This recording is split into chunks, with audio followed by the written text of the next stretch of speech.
yamakadai kuteerera panguva dzino ndiyo channel yenyu inonzi Kulian TV muri yeZimbabwe ndanganda kusuwai but I am back kunge musana panapa paita nyaya panapa ndiburudza kumaterrace ndanga ndakatozvikulirawo down zvangu because ndinge ndisingadi zvemuromo especially these days ndiri munhu werunyararo but zvimwe zvacho unosvika pakudai regedze timbojambira tinzwa kuti zviri kumbonyatsofamba sei zviri kuitika dzimweni dzenguva unogona kungoignora zvimwe zvinhu zvinenge zvichitoitika zvikatozoshamisa mangwana kuti kumanga muchazozviignora papi pacho kana muchazozviignora sei now nyaya iri panapa iri kupisa pakunzi Chamisa is in Zimbabwe. He is not opposing CAB3, he supports the bill. This information iri kubuda neku Zanupf panema dande mtande avo mapages avo nonzi Zanupf patriots ndo mashoko ari kubuda vari kuti Chamisa ari muZimbabwe ende haasi kupikisana nebill asi ari kutorisimbisa kana kuti ari kusupporta the bill. Ndozviziva kuti ma-allegations ekuti inini zvangu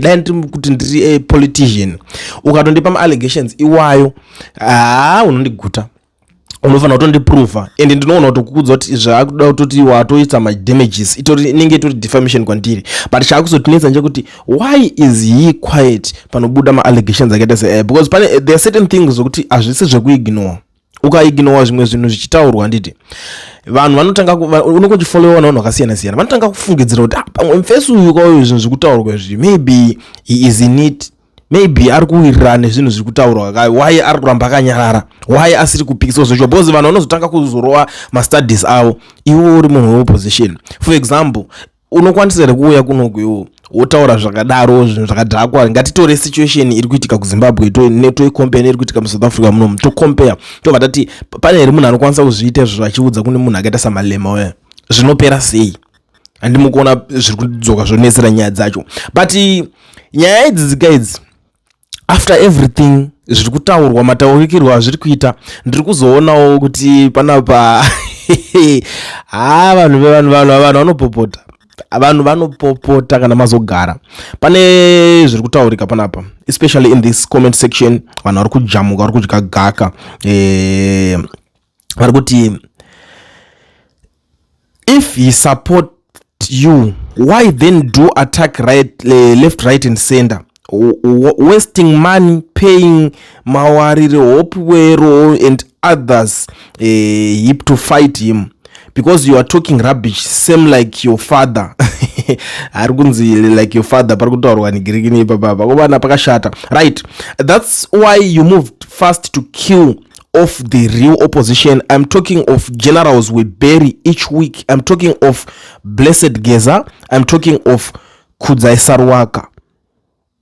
Pakaipa may he so rest in peace. Panangona zera Sarwaka mwana azvinaundi bata bo because ndoziva kuti that guy anga ari serious nezvinhu zvanga ari serious ne struggle anga ari serious zvokuti aitotaura kuti ndo zvinowanika mu revolution achisimbisa vanhu each and every day but zvakazongofambawo nepamwe ende pane mamwe mashoko akasiya ataura wiki racho anga asata I think it was 3 weeks before azofa. Was it 3 weeks or something? Achitaura kuti zvoni zvigananda zvinofarira ma-elections zvinofarira Chamisa because vanozoti hanzi Chamisa hanzi walk over nekuti Chamisa akawana 5 million votes ivo vanobva vazvipa 10 million votes akawana 10 million ivo vanobva kuti isusu tisaka tine 20 and vanozoti hana zvandaita se zvaanoita so vanhu vakaita sevavo pavanomention munyaya dzakaita sedzidzizika moyo wangu unoenda kure sinototanga kufunga kuti but unozoti sometimes vanhu paakataura mastatements aya makapopota uri kuzodai why uri kudaro but it looks like zvakashanda it's not kuti zvakashanda such but kuti aita zvinhu zvinooneka zvinotibatikei mbijana muku understand. Now pane imwe futi iri kubudawo iri kutaurwa nemumwe ari kuti you can take him, he is your baby. Selling out happens in many struggles. We have witnessed even blood brother selling out blood brother.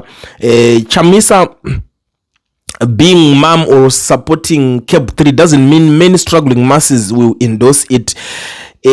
Hatidye sadza kumba kwa Chamisa kana kwezanu right. Iyi nyaya iyi ndakamboiona kunaona akawanda vakatadza kunyatsoita kakuinzwisisa handiti but chinoitika ndechekudai so munhu ngatiti akaita Chamisa haasiri opposition but he is the face of opposition. For example ngatiti iwo waona kuti apa pane need apa wovhura kana kuti safe station yako utanga kutengesa petro. Vanhu vari kuda petro yobva kuti nini gedze ndikutengesere petro. Kana kuti wavhura uona kuti pari kuda buchari, vanhu vari kuda muriwo wada kupota uchitenga nyama, wovhura buchari. That's the same thing na Chamisa. Chamisa kana kuti okay, vanhu ava vari kuda change, vanhu ava vari kuda nichiregedza ndivatengesere ma ideas anditori nawo ari kuklika nezvinhu zvavari kutoda kudhara, then ndakutongovatungamira kuti uzoti wakula chakati wakuti saka pakanzi opposition makunongedzera iye. But no, opposition ipfungwa dzevanhu, vanhu vasiri kutonakirwawo nenhikirikini dzavo, yakatotanga kudhara munyika. Even ana Chamisa chazvarwa opposition was there. Saka imi chimbotiudzei kuti vanhu vanga variko kwacho paitwa zveopposition vaiita nezvei, vari kupi izvezvi, vangaiopposa here because ndingi anga aripo. Opposition yakatotanga kudhara kuchitori nenguva yevarungu vachitoningirira vanhu vanga vakutoopposa zvaitotwa nevarungu kare ananingirira vacho vasati vazvara. Saka it's not something chekuti vanhu munobudikira momuka kuseni motanga kuti because nhikirikini haasi kusapota chakadai so, kana kuti moda kutanga muda kufinhura kana kunetesa mwoyo mazimbabwenzi hafa akaneteswa nenonsense. Mazimbabwenzi vanhu vekutoti izvezvi vanhu vakasimba kwese kwavanoenda unoona pese kana kuti pamangava pamacompanies unonzwanzi kune muzimba paita muzimba pesodaiso muzimba because vanhu vari strong. So it doesn't make sense kuti mimi mozobuda makutanga kuti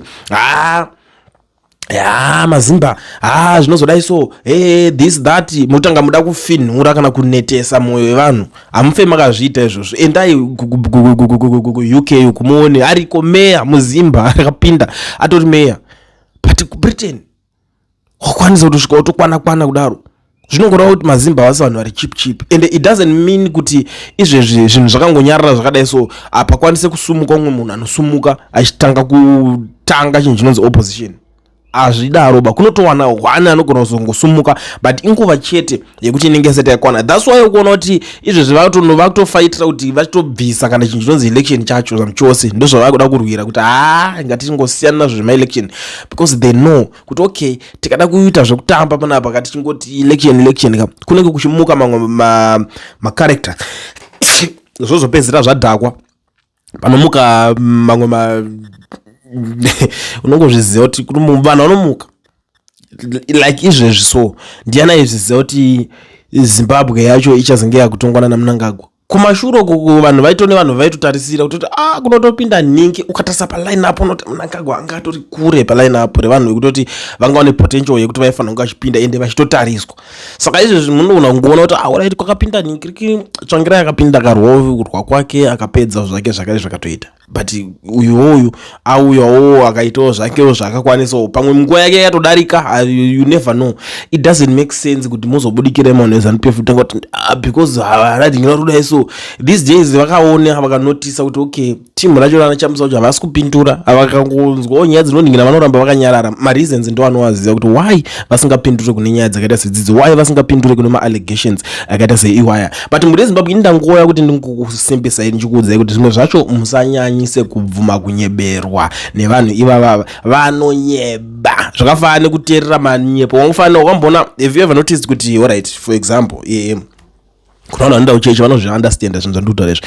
Woona pari kunamatirwa munhu wobva wati ndimira titeerere dhimoni, otanga kuteerera information inobuda kudhimoni. Ukaona uri pastor chaiye anotonzi ari kuteerera information iri kubuda mudhimoni, une problem ende wakadzungaira kusvika pakupedzisira because panonzi devil is the father of all lies, chibaba chemanyepo. Saka yoda kuwana chokwadi kune chibaba chemanyepo sei? Azvimake sense. Unototanga kunyeberwa wokototora that information. That's why unoona kuti even vanhu vakawanda vanovhengana chaicho because of kana zvinoitika kana kumwe kumasowe kumachimu nando masowe utanga kunzwa ningi wako ndiye ari kukuroya ndiye ari sei nevamwe vasingatombozive kubata mushonga wekuti mushonga wega wakangobata mushonga weboots shoe polish but anotodzwa kunzi iyeye munhu iyeye ari zokukanganisa zvakadai so. Saka zvinhu zvekungoti hazvisi zvese zvinhu zvinongotaurwa zvokuti unokwanisa kungozviteerera utozviisa pamoyo woita sei. It doesn't make sense. Tingoti chese changobuda chamuka inyama tototanga kuningirikina. But anyway, thank you so much. Ndazotaurisa ndanga ndisiri kuda kunyanya irebesa kudai so because ndoziva kuti vanhu manje munenge mune zvakawanda zvamuri kuita, but it's important kuti ndinge ndichikuzivisai nyaya dzakaita sedzidzi since imimi murimi varidzi venyaya dzacho. Tichazobatana pachikamu chinotevera. Zvamanje ndiri kuti have a good day.